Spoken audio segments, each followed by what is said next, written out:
Bom dia, pessoal. Tudo bem com vocês? Hoje o assunto não é saúde. Hoje o assunto é um pouco mais amplo do que simplesmente falar sobre saúde. O primeiro assunto é o ataque que o Museu do Holocausto de Curitiba vem sofrendo nas redes sociais por grupos antissemitas. Para quem não conhece o Museu do Holocausto de Curitiba, ele é um dos principais centros de referência e memória do Holocausto, o Shoah, e eles têm um acervo muito bom, muito bonito. Eles estimulam a pesquisa, eles estimulam os estudos sobre a Shoah, e isso reflete o pior momento, né, da nossa história. A partir do momento que um museu é atacado, né, em suas redes sociais, por mais bobo que seja, né, atacou a rede social, mas o patrimônio do museu tá preservado. Significa que a gente está numa cultura de ódio muito grande. As pessoas ainda elas têm práticas de segregar minorias, né, e não entendem o quanto é doloroso para a memória, para a história e para a lembrança esses ataques. É uma vergonha para um brasileiro, né, e para quem gosta do tema da Segunda Guerra Mundial como eu, ver esse tipo de coisa acontecendo, né? O Museu do Holocausto de Curitiba, para mim, sempre foi um lugar de visitação e de reflexão, e muita dor, e muita revolta e ódio, porque ali tem pedaços de histórias de pessoas que tiveram a vida interrompida em campos de concentração e pessoas que sobreviveram e contam suas histórias. E isso fica marcado na memória de cada um de um jeito muito pessoal, e é difícil a gente concordar com tudo isso depois que a gente visita o Museu do Holocausto. É muito difícil você permitir e concordar que isso ainda aconteça nos dias de hoje. Infelizmente, o Museu do Holocausto está tentando fazer... Felizmente, né, eles estão tentando recuperar suas contas. Eu espero que eles consigam, que eles sejam fortes e resilientes, e que eles continuem o trabalho de educação, de divulgação, de memória, de preservação da memória do que foi a Shoah, do que foi o Holocausto judeu. Não só judeu, mas de todos aqueles que eram minorias, né? Ciganos, gays, próprios alemães que pensavam diferente do regime nazista, né? Um regime que era baseado em propaganda, né? E eu comentei ontem que falta pouco para a gente ter a nossa noite dos cristais acontecer aqui no Brasil, porque esse ódio ele está saindo simplesmente das pessoas, e ele já está começando a se expor, né? E ontem também foi um dia muito triste. O Boris Parrow faleceu aos 108 anos de idade, e ele foi um dos grandes escritores, e ele é uma testemunha viva. Ele foi uma pessoa que sobreviveu a vários campos de concentração, inclusive Dachau, que ainda existe, que está conservado, e que narra o sofrimento e as condições subhumanas que aqueles prisioneiros eram tratados. O Boris Parrow, ele não pode ser esquecido. Ele tem que ficar na nossa memória. E a sua obra, Necrópole, ele retrata muito bem essa violência contra outros seres humanos sem motivo nenhum.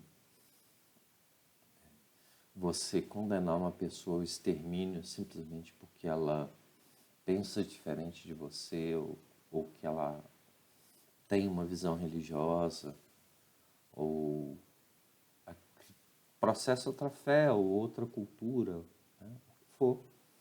Se essa pessoa é uma minoria, né? E você trata a minoria como aquilo que deve ser exterminado, aquilo que deve ser eliminado, você está errado. Você já perdeu totalmente o seu lado racional e até mesmo o sentido de humanidade. E aquilo ali que ele descreve, cada página que você vira, cada folha que você lê, é uma facada na sua alma, né? Para quem acredita em alma, né? Uma facada no coração, né? E no pensamento de que aquilo aconteceu. E o Boris Pavor, ele foi um cara que ele fazia questão de testemunhar, de lembrar as pessoas sobre isso. Ele era um ativista político muito importante na Europa, na Itália. Ele foi um dos caras que mais lutou para que aquilo ali fosse lembrado, que as minorias fossem defendidas, independente de concordar ou não com aquilo, por qualquer motivo. E a gente vê que isso não tem tanto tempo, né? Foi em 1939, já estamos chegando quase 100 anos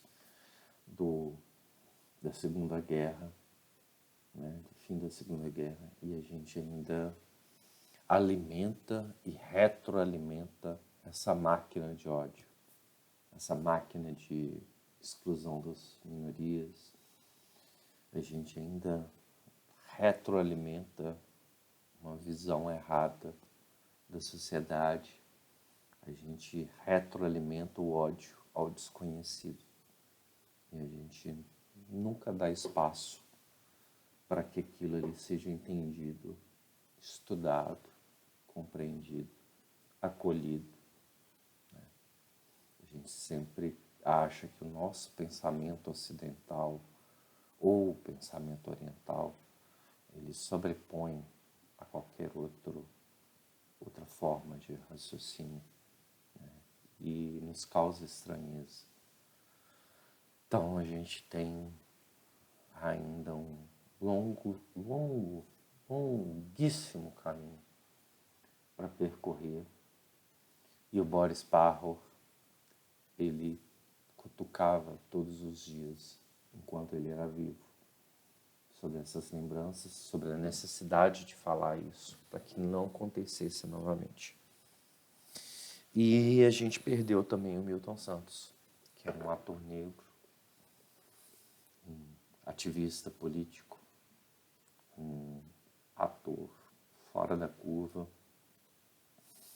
um cara negro, um sistema predominantemente branco, né, que valoriza a beleza estética, e ele tinha a sensatez e carregar uma expressão sempre suave no rosto. O que marcava a atuação dele não era uma expressão de cólera ou ira, era a expressão de tranquilidade com relação a tudo isso que a gente vê, né? Mesmo na sua defesa de seu posicionamento político, ele era uma pessoa muito moderada, ele não era um radical. E a gente está perdendo as pessoas sensatas. E a gente está criando cada vez mais uma sociedade de ódio, de fundamentalismo, de segregação.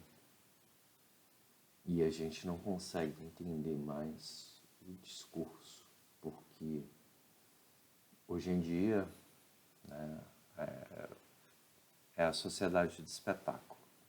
Né? O Zizek reflete muito bem isso. A gente vive para o palco. Né? Quem tem o palco controla a narrativa, controla o discurso, exemplifica. Né? E esses três elementos, apesar de não serem ligados diretamente, né?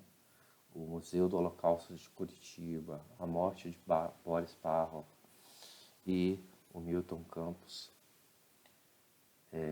são coisas que a gente está perdendo e são as memórias que estão sumindo, sendo apagadas lentamente.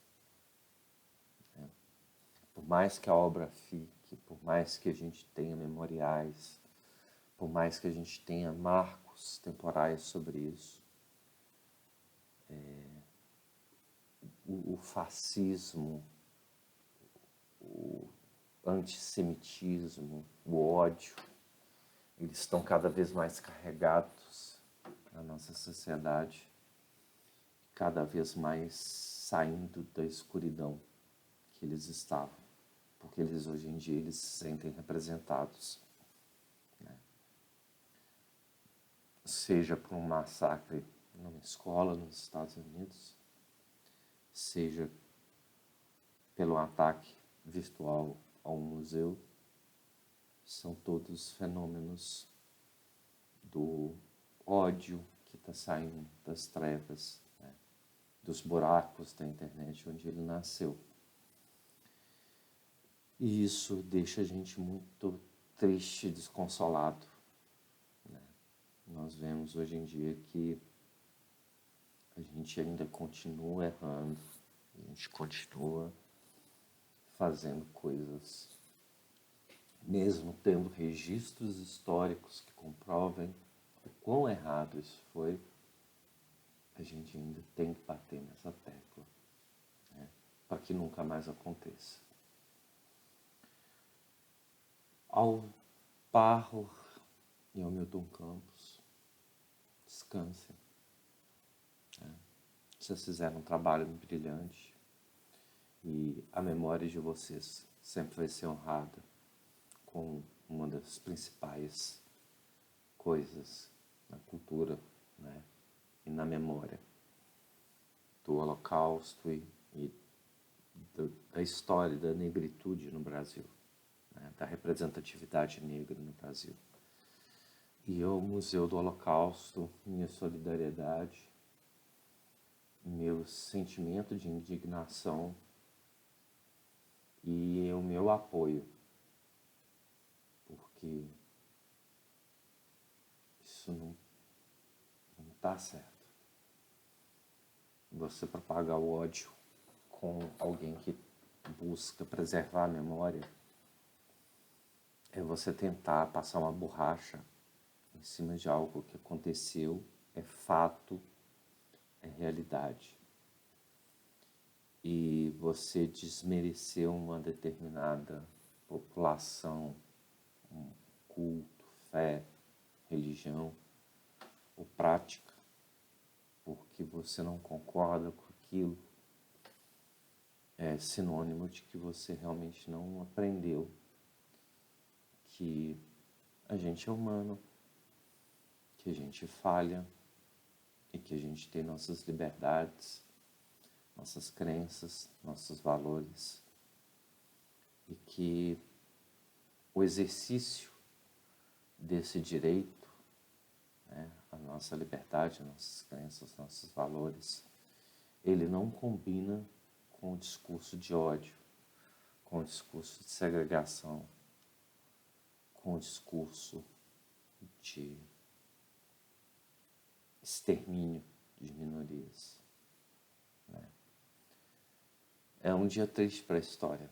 Ontem foi um dia triste para a história. E hoje a gente marca mais uma vez mais uma vez essa página triste da história dessa forma tão brutal e arrogante. Eu espero que sirva de reflexão hoje para quem me assiste, a que ponto nós estamos chegando e a que ponto nós iremos. A gente fala sempre, eu gosto de falar muito, que a gente precisa de lembrar para que nunca mais aconteça. Esse é um dos lemas dos museus e memoriais do Holocausto. Nós precisamos lembrar para que isso nunca mais aconteça. E a gente precisa de homenagear quem contou essas histórias, quem descreveu essas histórias e quem representou essa minoria, que é grande maioria hoje em dia, mas que as pessoas ainda se recusam a respeitar, a admirar e a segregar. Nós ainda temos um preconceito estrutural gigante e nós ainda advogamos em causas segregacionistas, seja por políticas públicas, seja por acesso, seja pela disseminação da informação. E nós todos temos um pouco de sangue nas mãos. Por isso, de uma forma ou de outra, a gente tem. Então, minha força, mais uma vez, para o Museu do Holocausto e meus sentimentos a dois grandes homens que nos deixaram ontem. Que a família encontre conforto e que sua memória seja preservada, contada e divulgada para que isso nunca mais aconteça de novo. Um bom dia para vocês, fiquem bem, inscreva-se no canal, dê o seu joinha, dê o seu like, comente, participe. E como eu sempre digo, não passarão.